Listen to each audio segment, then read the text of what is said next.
Hello friends, सी programming सीखने की इस सीरीज में आज हम देख रहे हैं एरे में से सेकंड हाईएस्ट नंबर कैसे फाइंड करें।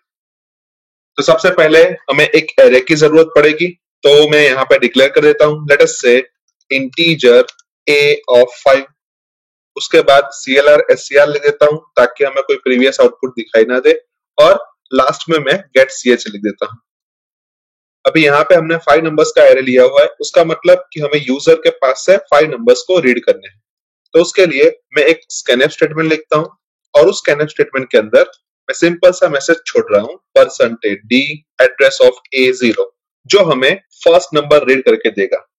अगर सेकंड नंबर हमें रीड करना है तो मैं सेकंड टाइम स्कैनफ स्टेटमेंट लिखूंगा और उसके अंदर मैं मैसेज दूंगा %d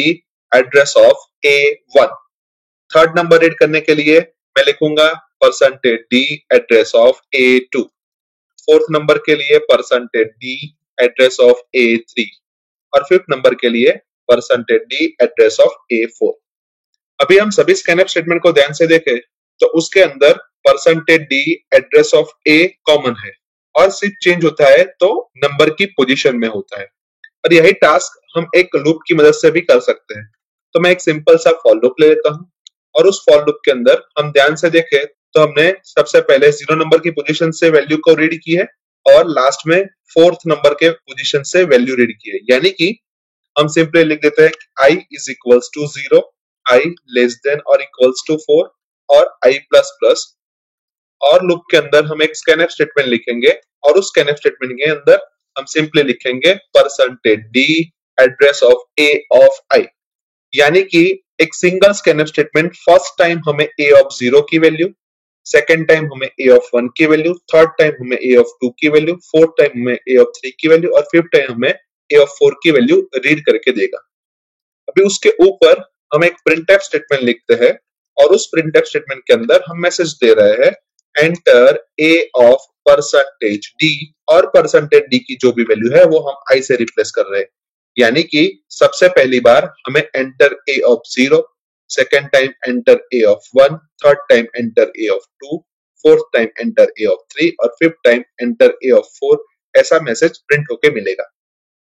सपोज हम यहाँ पे ऐसा एज्यूम कर रहे हैं कि A ऑफ 0 की वैल्यू 12 है, A ऑफ 1 की वैल्यू 5 है, A ऑफ 2 की वैल्यू 34 है,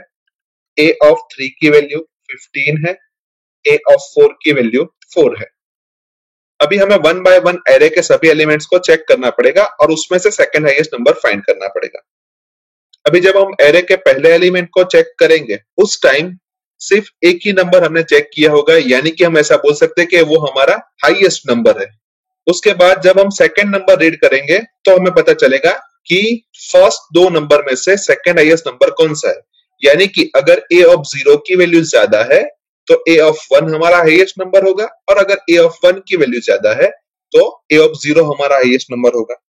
यानी कि फर्स्ट दो नंबर की कंपैरिजन हमें करनी पड़ेगी। तो उसके लिए मैं सिंपल यहाँ पे एक लिख देता हूं कि A ऑफ 0 की वैल्यू अगर A ऑफ 1 की वैल्यू से ज्यादा है तो उसका मतलब मैक्सिमम नंबर हमारा A ऑफ 0 है, और सेकंड मैक्सिमम नंबर यानी कि सेकंड हाईएस्ट नंबर हमारा A ऑफ 1 है। और अगर A ऑफ 0 की वैल्यू A ऑफ 1 की वैल्यू से छोटी है, यानी कि उस वक्त हमारी मैक्सिमम वैल्यू A ऑफ 1 होगी, और सेकंड मैक्सिमम वैल्यू हमारी A ऑफ 0 होगी। अभी यहाँ पे हम ध्यान से देखें तो A ऑफ 0 की वैल्यू A ऑफ 1 की वैल्यू से ज्यादा है, यानी कि पहले दो नंबर के बाद हमारा मैक्सिमम वैल्यू 12 होगी और सेकंड मैक्सिमम वैल्यू 5 होगी। अभी हम थर्ड नंबर को चेक करें और उसकी वैल्यू मैक्सिमम की वैल्यू से कंपेयर करें, यानी कि A of 2 is greater than max, जो कि सही है। यानी कि हम ऐसा बोल सकते हैं कि हमने जो मैक्सिमम की वैल्यू एज्यूम की थी वो हमारी मैक्सिमम की वैल्यू नहीं है, पर हमारी मैक्सिमम की वैल्यू है 34। यानी कि हम ऐसा बोल सकते हैं कि maximum is equals to A of 2, और जो हमारी मैक्सिमम वैल्यू पहले हमने एज्यूम की थी वो अभी सेकंड नंबर पे आ गई, यानी कि हम ऐसा बोल सकते हैं कि वो हमारी सेकंड मैक्सिमम वैल्यू है। तो हम ऐसा लिख सकते हैं कि second maximum is equals to max, और उसके बाद max is equals to A of 2, जो हमें सेकंड मैक्सिमम की वैल्यू 12 करके देगा और मैक्सिमम की वैल्यू 34 करके देगा। उसके बाद हम A ऑफ 3 के लिए भी वैसा ही चेक करेंगे कि a of 3 is greater than max, जो कि गलत है, यानी कि a of 3 हमारा मैक्सिमम नंबर नहीं है। उसके बाद हम a of 3 की वैल्यू को सेकेंड मैक्सिमम की वैल्यू के साथ कंपेयर करेंगे, यानी कि a of 3 is greater than second maximum, जो कि सही है। यानी कि हम ऐसा बोल सकते हैं कि हमने जो आगे वाले इटरेशन के अंदर मैक्सिमम की वैल्यू फाइंड की थी वो सही है, लेकिन सेकेंड मैक्सिमम की वैल्यू है वो गलत है। यानी कि अब हमें सेकेंड मैक्सिमम की जो भी वैल्यू है वो a of 3 से रिप्लेस कर देनी पड़ेगी, और हम ऐसा बोल सकते हैं कि अब हमारी सेकेंड मैक्सिमम की वैल्यू 15 हो जाएगी और मैक्सिमम की वैल्यू एज इट इज रहेगी, यानी कि उसमें हमें कोई चेंज नहीं करना है। उसके बाद a of 4 के लिए हम सेम सिनेरियो चेक करेंगे कि a of 4 हमारी मैक्सिमम वैल्यू से ज्यादा है, जो कि गलत है, यानी कि अभी हमारा जो भी मैक्सिमम नंबर है वो एज इट इज रहेगा। उसके बाद हम a of 4 की वैल्यू को सेकेंड मैक्सिमम की वैल्यू के साथ कंपेयर करेंगे, जो भी गलत है, यानी कि a of 4 हमारा मैक्सिमम या सेकेंड मैक्सिमम दोनों में से एक भी नहीं है। तो हम सिंपली यहाँ पे लिख सकते हैं कि जो भी हमारे सेकेंड मैक्सिमम की वैल्यू है 15 एज इट इज रहेगी और मैक्सिमम की वैल्यू 34 एज इट इज रहेगी। अभी हमने सारे नंबर्स को चेक कर लिए हैं और सारे नंबर चेक करने के बाद हमें पता लगता है कि सेकेंड मैक्सिमम हमारा 15 है। अभी यही चीज को हम प्रोग्रामिंग लॉजिक के अंदर लिखते हैं। तो सबसे पहले हमने चेक किया था कि a of 0 की वैल्यू a of 1 से ज्यादा है, तो हमने मैक्सिमम के अंदर a of 0 की वैल्यू इंसर्ट की थी और सेकेंड मैक्सिमम के अंदर हमने a of 1 की वैल्यू इंसर्ट की थी। अगर ऐसा नहीं है, यानी कि a of 0 a of 1 से छोटा है, तो हमने मैक्सिमम के अंदर a of 1 की वैल्यू इंसर्ट की थी और सेकेंड मैक्सिमम के अंदर a of 0 की वैल्यू इंसर्ट की थी।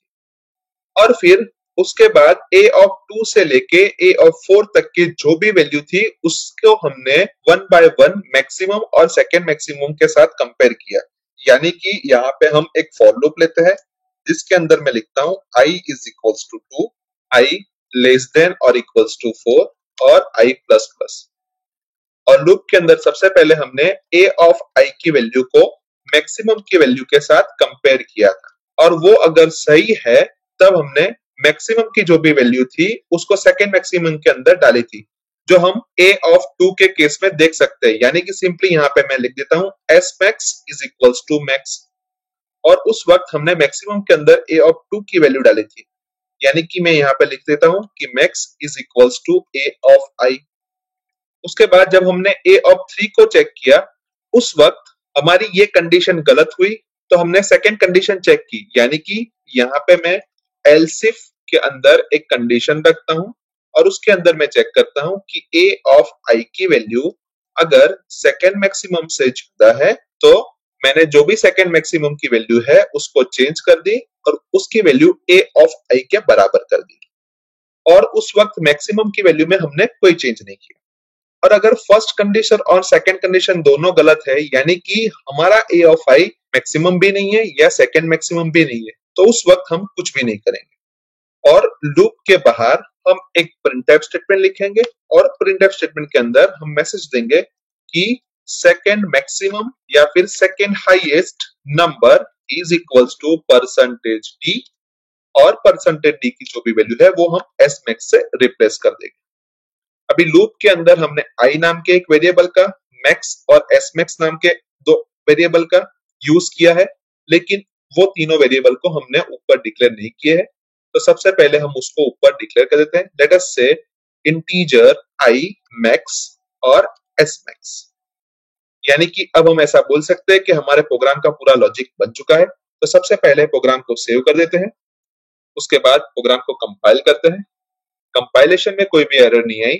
तो प्रोग्राम को रन करके देख लेते हैं। जहां पे मैं a of 0 की वैल्यू 12, a of 1 की वैल्यू 5, a of 2 की वैल्यू 34, a of 3 की वैल्यू 15 और a of 4 की वैल्यू 4 इंसर्ट कर रहा हूं, और मुझे आउटपुट के तौर पे मिल रहा है second highest number is equals to 15, जो कि परफेक्टली सही है, क्योंकि अभी अभी हमने इन पांचों नंबर में से सेकेंड हाईएस्ट नंबर को मैन्युअली फाइंड किया था। अभी लूप के अंदर हमने i लेस देन और इक्वल्स टू 4 लिखा है, उसकी जगह पे हम i लेस देन 5 लिखे तो भी कोई फर्क नहीं पड़ता। नीचे के लूप के अंदर भी हमने i लेस देन और इक्वल्स टू 4 लिखा है, उसकी जगह पे हम i लेस देन 5 लिखे तो भी कोई फर्क नहीं पड़ता। अभी ये जो कोड हमने लिखा है वो कोड हमें 5 नंबर में से सेकंड हाईएस्ट नंबर फाइंड करके देगा, लेकिन मुझे 10 नंबर्स में से सेकंड हाईएस्ट नंबर फाइंड करना है। तो सबसे पहले मुझे एरे के डिक्लेरेशन में a ऑफ 5 की जगह पे a ऑफ 10 करना पड़ेगा, फॉर लूप के अंदर i लेस देन 5 की जगह पे i लेस देन 10 करना पड़ेगा, और नीचे भी फॉर लूप के अंदर i लेस देन 5 की जगह पे i लेस देन 10 करना पड़ेगा। यानी कि मुझे 3 जगह चेंज करने के बाद 10 नंबर में से सेकंड हाईएस्ट नंबर मिलेगा, और ये तीनों जगह में से मैं एक भी जगह पे चेंजेस करना भूल जाता हूं तो मुझे गलत आउटपुट मिलने की प्रोबेबिलिटी बढ़ जाती है। तो इसी वजह से हम यहाँ पे एक कांस्टेंट डिक्लेयर कर देते हैं, लेट अस से हैश डिफाइन n और 10, और जहां जहां पे भी हमने 10 लिखा है वहां पे मैं सिंपली n लिख देता हूं। यानी कि डिक्लेरेशन में मैंने a ऑफ n लिख दिया, फिर i लेस देन n लिख दिया, और नीचे के लूप के अंदर भी हमने i लेस देन n लिख दिया। यानी कि अब सिर्फ ऊपर n की वैल्यू हम चेंज करेंगे तो वो वैल्यू तीनों जगह पे हमें चेंज करके दे देगा। यानी कि 3 जगह पे चेंज करने से ये तरीका थोड़ा बेटर है। अभी एक और बार प्रोग्राम को सेव कर देते हैं, उसके बाद प्रोग्राम को कंपाइल करते हैं, और उसके बाद प्रोग्राम को रन करके देख लेते हैं। जहां पे मैं a ऑफ 0 की वैल्यू 3, a ऑफ 1 की वैल्यू 12, 2 की वैल्यू 43, 3 की वैल्यू 23, 4 की वैल्यू 4, 5 की वैल्यू 37, 6 की वैल्यू 87, 7 की वैल्यू 90, 8 की वैल्यू 134 और 9 की वैल्यू 90 इंसर्ट कर रहा हूं, और मुझे आउटपुट के तौर पे मिल रहा है second highest number is equals to 90, जो कि परफेक्टली सही है। पर ये 10 नंबर्स जो यहाँ पे हमने इंसर्ट किए हैं उसके लिए हमने हमारे कोड को मैन्युअली एग्जीक्यूट करके नहीं देखा, पर आप खुद उसको मैन्युअली एग्जीक्यूट करके हमें जो आउटपुट मिल रहा है उसको वेरीफाई कर सकते हो। यानी हम ऐसा बोल सकते हैं कि इस प्रोग्राम के थ्रू हम किसी भी साइज के एरे में से सेकंड हाईएस्ट नंबर को इजीली फाइंड कर सकते हैं। सो आई होप कि आपको इस प्रोग्राम के अंदर अच्छी तरीके से समझ आ चुकी होगी। आज के वीडियो में बस इतना ही, नेक्स्ट वीडियो में फिर से मिलेंगे। Thank you very much.